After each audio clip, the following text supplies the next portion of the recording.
Welcome to the Athletic FC podcast with me, Ayo Akinwolere. A truly special podcast for you today.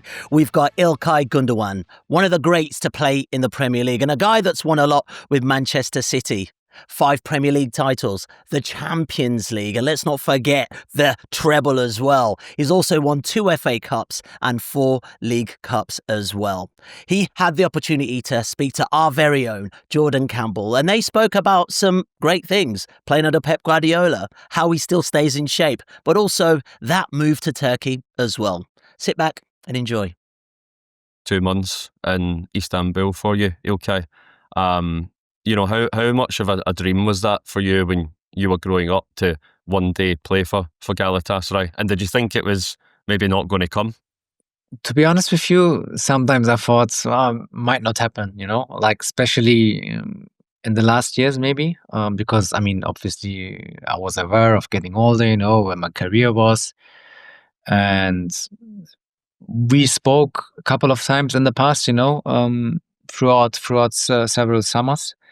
But it was never meant to be back then, and it didn't happen, and some circumstances also didn't allow it to happen. And even this summer, to be honest with you, we were in touch quite early in the summer, but then they were focused on other things, on other players and transfers that were vital for them, obviously.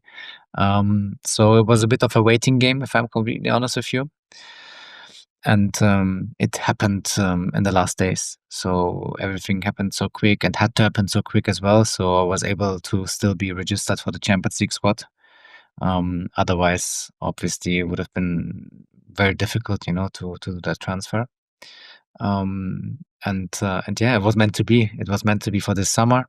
And it was always a huge dream for me, to be honest with you. I mean, it's the club that is the closest to my heart, and that means the most to me in the whole world. And I know it sounds maybe a bit weird, but everyone who loves football, grows up with a team, that is very, very close to his heart. And for me, it was Galatasaray since I was able to think by myself, and so many memories, watching them playing on the TV. Everyone in my family, they are Galatasaray fans, and it was a dream coming true, to be honest with you. And everyone keeps telling me also, you look so happy, you're always smiling, when you are with the shirt, training, whatever. And it really is like that. It really feels like that. Yeah. I know you said all your family are Galatasaray, but am I right in saying that your mum is Fenerbahce? How does that work in the family? At least she was. So I'm not sure anymore, because it's very difficult if you support the opponent team, but you still put a Galatasaray jersey on, and she has done that. So that shows me that maybe she was not that much of a fan, or I don't know, she's just a huge fan of her son. I don't know, but I think we were able to flip her. So I think we're good now. Yeah. I know you've spoken in the past, Ilkay, about how much your sort of dual nationality, Turkish, German, means to you. I know in the past, with Mesut Ozil, there's been some questions about how that's received, but does this mean a lot to you that you've played for Germany 80 odd times and now you get to go and proudly represent your Turkish heritage as well? Well, it's a person I am at the end of the day. I mean, I was always aware of it, and I will be forever. That I was born in Germany and I grew up there, and obviously I lived there almost all my life, and I've a very close relationship, to Germany, and a lot of parts in me they are covered, with German futures. Let's say this way. But I never gave up, or I also didn't have to give up on anything that makes me also Turkish.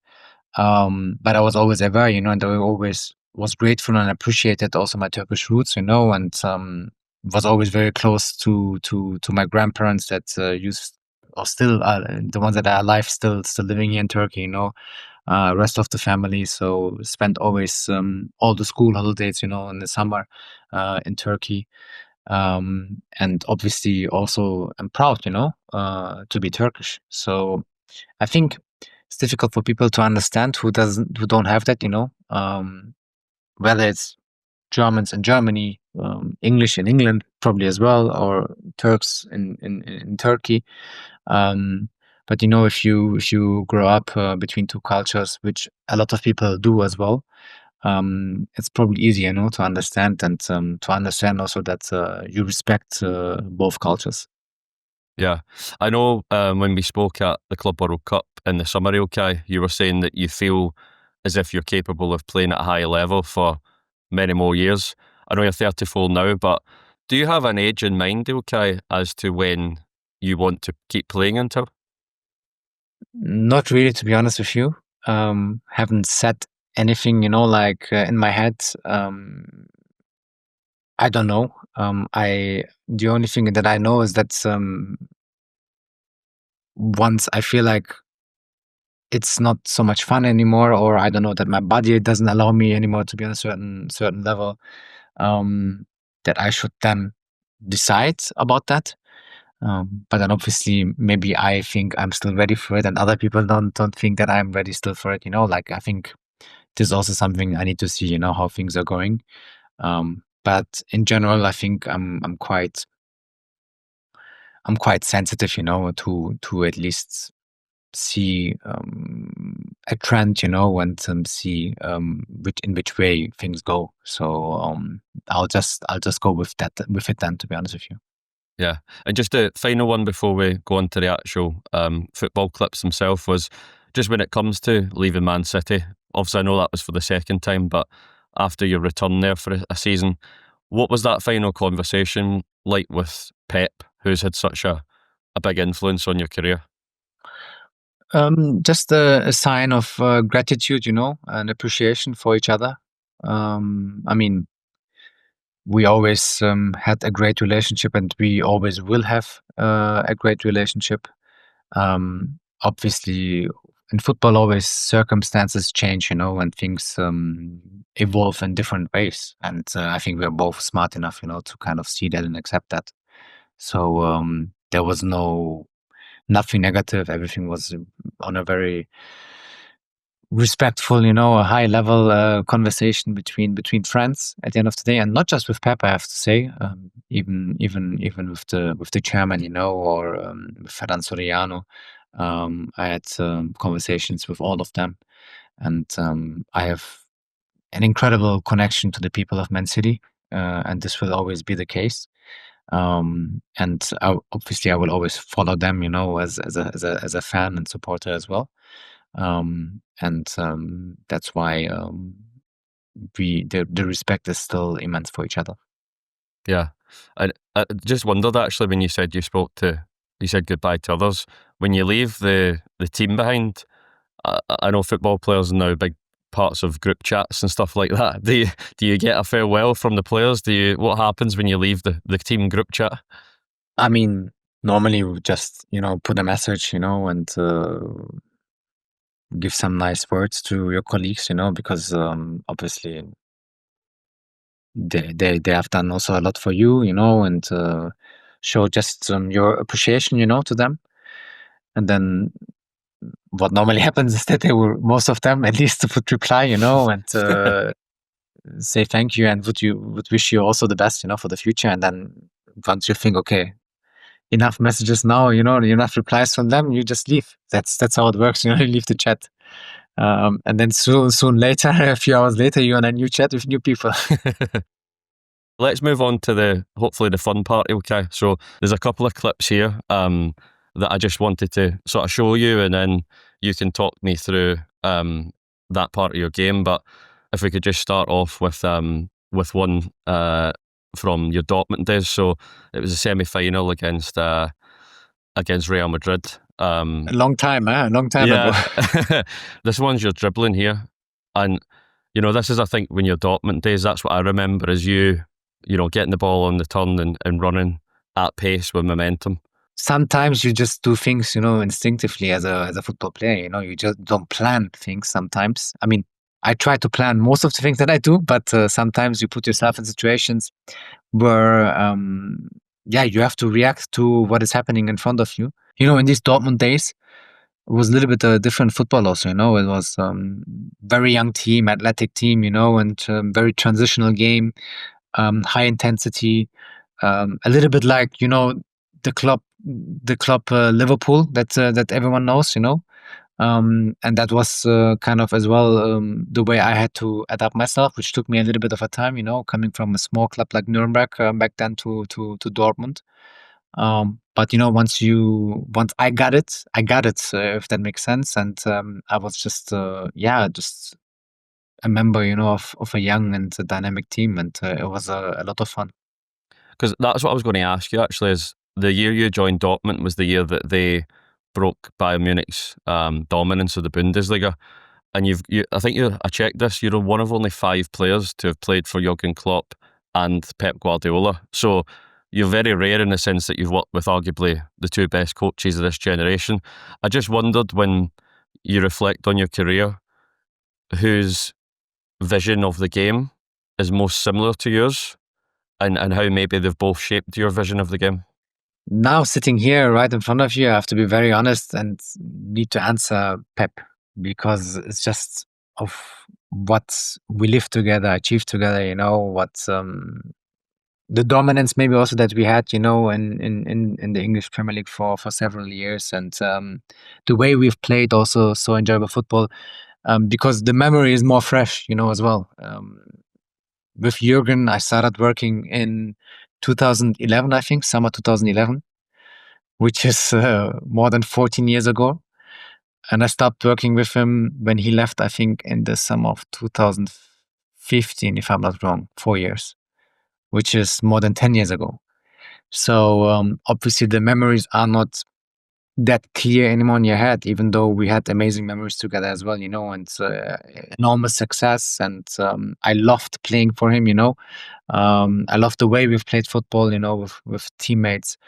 I love the type of football, and obviously also him still I appreciate, and so much, you know, not just as a manager, also as a human being. That every time we see each other, or we saw each other as well, you know, when we faced each other with Man City and Liverpool, we hugged each other, you know, strong like a father and son. So both had a immense influence on my success, on my career, on the way I turned out to be a football player. But with Pep, it feels, in terms of football, and the tactical point of view, you know, that possession-based game as well. It feels a bit more clear to me, you know, than Jurgen's more transitional football. Like, is that just your scanning? Is that your awareness? And, you know, Yeah, completely. I mean, that's only awareness, you know. That's probably something. I mean, that's something that helped me a lot, you know. Also, obviously, playing for Pep, because with Pep, you know, playing in the middle, it's all about awareness, isn't it? So that's also why I enjoyed it so much. And yeah, it's just about also making not just yourself, also your teammates better. Yeah. No, that's really interesting. Because I just wondered about the mindset, and then you come to play for Pep, and I've got one of your quotes here actually, Ilkay. You say, let me just get it. Yeah.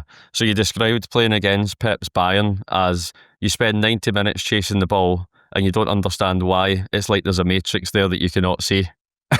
So what's it like when you step into that matrix in the first few sessions?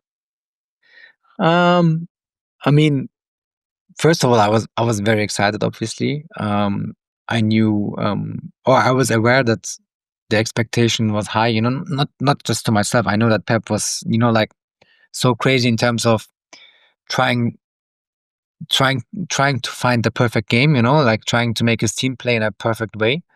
I knew that you know, the level of the training, at least at some point, would be so high, you know.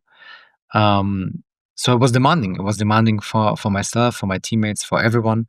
The margin, you know, of making mistakes was just so slim, that if you would do 2 mistakes in a row, someone would be already, hey, what's going on with you today? You know, like, if you, so you really had to be on top every single training session. And I think that was also one of the recipes, you know, obviously paired with the quality of players and management and stuff that we had. But this is also the recipe for success at the end of the day. I believe that if you're a demanding if you're a demanding person, you will get out the best from the people that you expect performance from. Sometimes your best is not enough, maybe, okay, but if you're willing to do it, I think it's already a big contribution, to the way to be successful. Yeah, and just I'm going to come on to Man City's build-up and how important you were to that, Ilkay. But just before, I sort of wanted to contrast football back in 2012, 13, 14 to 10 years later now, how much you feel like as a midfielder it's changed. Because I know back then we're talking about transition games and, Jurgen really made pressing such an important part of the game then. But nowadays, I think in the Premier League, everyone's talking about how teams are sort of going man to man. Even Man City, who people were scared to press years ago. I just wondered in the last year or so, how you feel it's changed. Yeah, I think this man-to-man thing has become really a trend in the last year. I guess, yeah. And you kind of see that everywhere.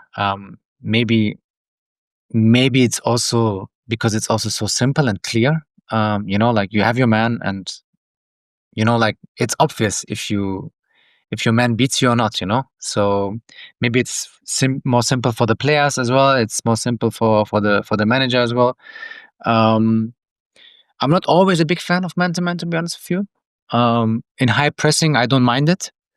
But then for me, it's important what you do if your man starts to cross the whole pitch and another man comes, like, are you following? Are you leaving the players to each other? Or what if a third man comes there? Like, there's also a lot of potential to become messy, to be honest with you. And me personally, as a player, but also I think one day maybe as a manager as well, I don't like Messi. I don't like it. So it's a bit that, what puts a question mark in my head. And you have to know each other really well, on the pitch. I mean, if I think of a perfect way of playing man to man, I always think about, Atalanta in Italy playing a few years back. I don't know how they play anymore right now, to be honest, because they have a new manager. But back then we faced them in Champions League, and they actually made it really hard for us, but we still got to beat them 5-1 or something like that at home. So I think you always have to, as a manager, I guess you have to always decide, okay, what are the main qualities, of your players, or what kind of football you want to play, to recruit, the players that fit your style the best. I wondered how we saw those triangles happen so often where you would just play in, someone would cut shot and lay off. I wondered whether, because it looked to me like City tried to incorporate some of that maybe a couple of years ago. Yeah, it was a big part of our game, to be honest with you. I mean, from my feeling and also my mind right now, it was always there at one point, like it was part of the way we played football for more than 4, 5, 6 years. It straight when Pep actually joined, to be honest with you. Obviously there were periods where we did it better and maybe where we didn't do it that well. But that's football in general, isn't it? Like always trying to find and see the free man. I think even teams that are not actively training that get to execute it on the pitch because it just happened so many times, and it's so many times just a real option. This is another sort of general trend I wanted to ask you after we spoke about the man-to-man pressing, and it's people talking about how fluid teams are now. Like, do we have set formations anymore? Because we've all seen Pep tweak things and change things and come up with new formations and new ways of playing, but it feels like the game is so fluid, you almost don't have a fixed position anymore. Well, sometimes the opponent and the ball obviously also dictates your position. I mean, you have to try to create passing lines and angles, for your players, and obviously the hardest formation you can do that against is a back five. It's really like that, because an opponent that's that deep, with 5 players and then 3 or 4 midfielders also. you need constantly changing position without forgetting that when you lose the ball, you still need to have the possibility for transitions, and for not transitions, sorry, for recovery pressing, gegenpressing, as Jurgen always called it in Germany, But you see that's still part of modern football, even right now. So we always wanted to attack. In the positions where we also felt when we lose the ball, we can straight away, get it back and regain it and attack again, Okay. So we wanted to be covered. So is that what people would describe as a rest defense, Ilkay? It was always like man Yeah. up the pitch, how we call it, I think at City, like to be aware of the man up the pitch. Because a lot of people now using it just to go and transition themselves, aren't they? Because now the game is quicker. The players they have more pace, more strength. Physically good. So especially in the Premier League, for a long time, the Adama Traorés you are talking about as an example, you had to make sure not to leave them much space. And when you're a possession-based team and you play, I don't know, 70%, 80% of the time in the opposition half. And your opponent has a player like him, and in the Premier League, almost every team has someone like him that can go on transition, then you really need to be careful. Because when we watch Man City, it looks so effortless and it looks like you could pass it around all day. But how does he coach this where you understand where the ball has to go? I think it's just patterns, and you start also, obviously, the more you play together, into a season, the more you know your teammates as well, and the more they know you and you know each other, the better you just think what your teammate could do in the next situation. And you are automatically 1 or 2 steps ahead, of the game and of your opponent. And it just feels that everything just happens naturally, and this is obviously something you train, but then in the games you execute, and then the more games you play together and on a very high standard, the better it just turns out to be here. Because, see these sort of patterns, okay, I know you say you work on them, but, would you do that with Pep? Would that be your main type of training? Would be specifically how Yes. to build up against? Yeah, it's obviously possession based, everything, it's movement patterns, it's positional games, in training. And it's about taking responsibility at the end, and do the right things, do the things that make it easy for your teammates as well. And then when it looks maybe risky, it's not anymore because everyone knows what's going to happen in a couple of seconds. It's almost simplicity as well, and I love that. I enjoyed it. I had so much fun, playing this type of football because you get the ball, and you overplay the lines of your opponent, and you frustrate your opponent as well, like they're pressing here, but always there's a man free, I've got some goals to talk through now, Ilkay, you'll be glad to hear. So, this one, I don't know where this ranks in terms of your favourites, but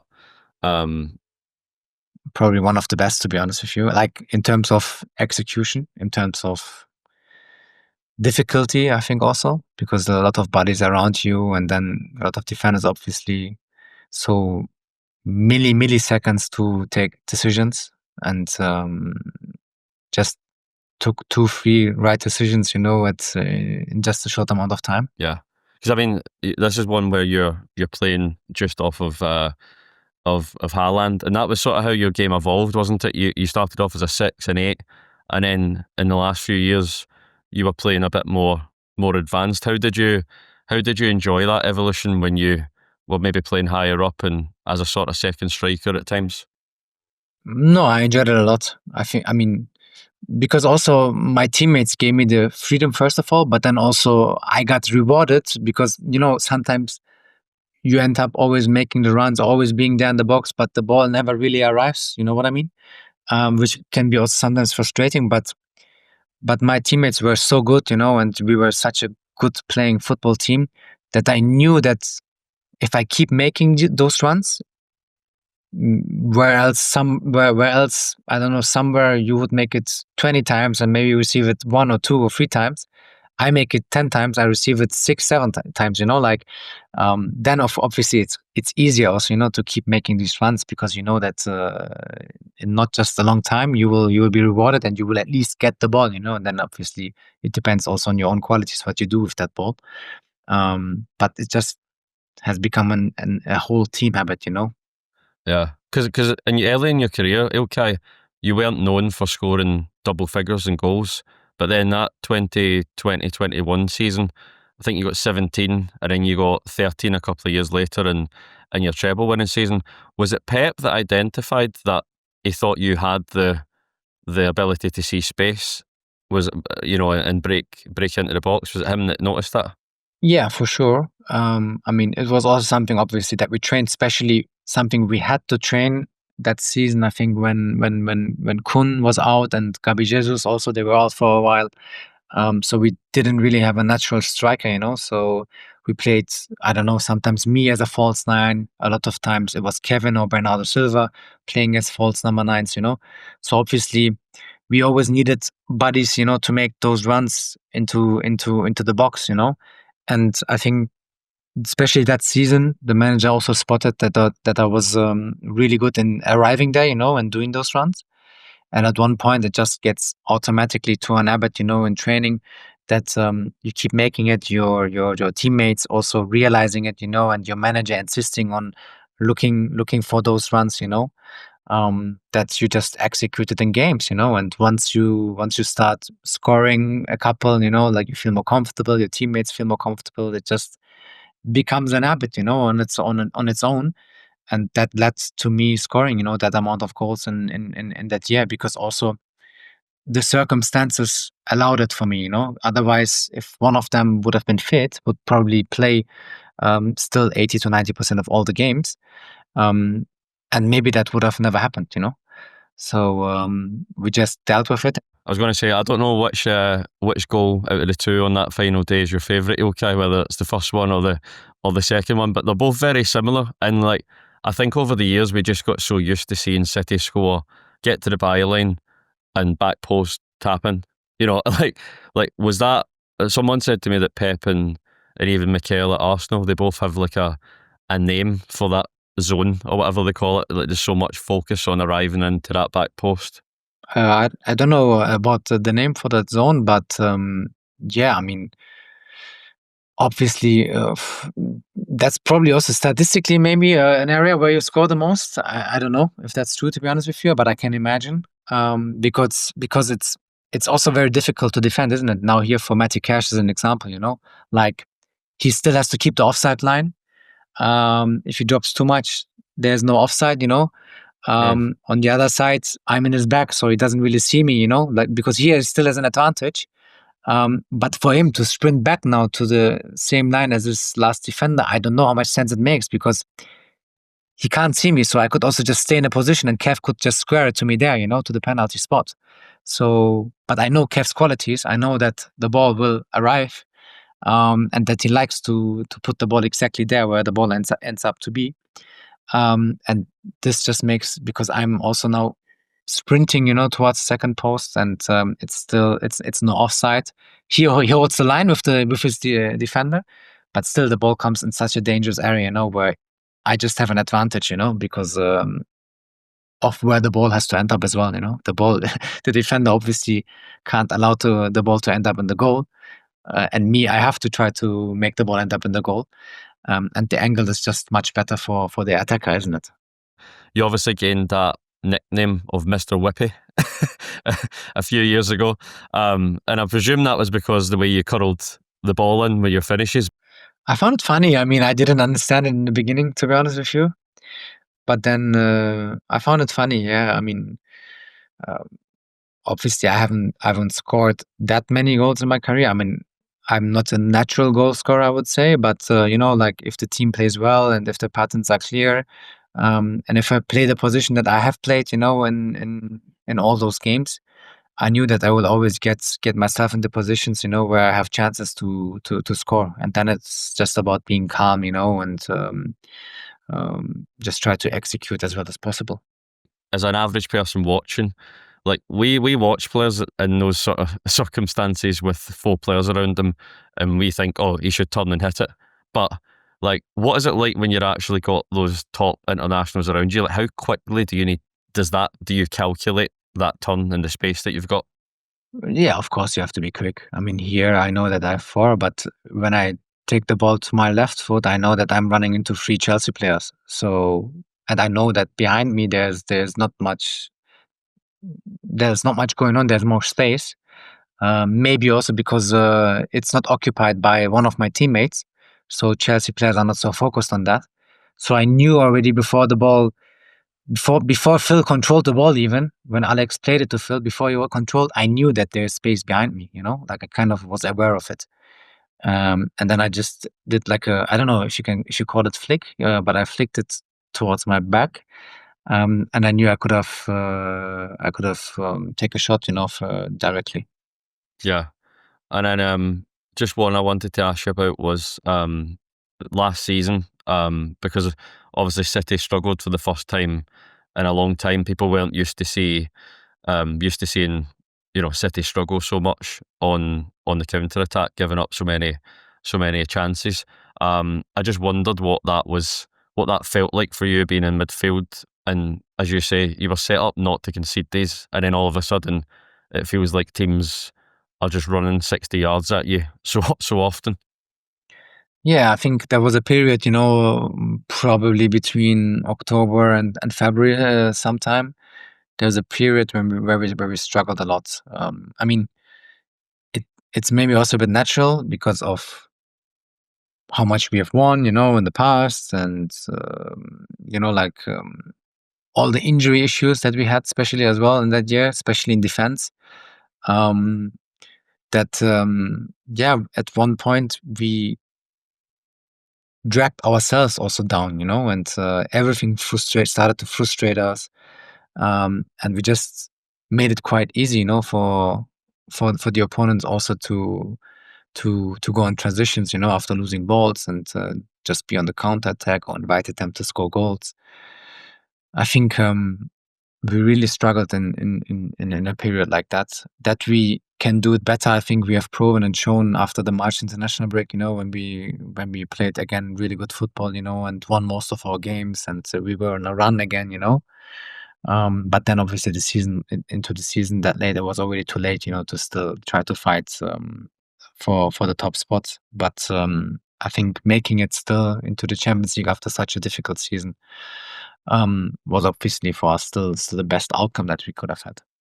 Yeah, and just on that, how did Pep manage to turn that around, Ilkay? Because you played a big part in the second half of that season where he managed to find a formula. What did he change?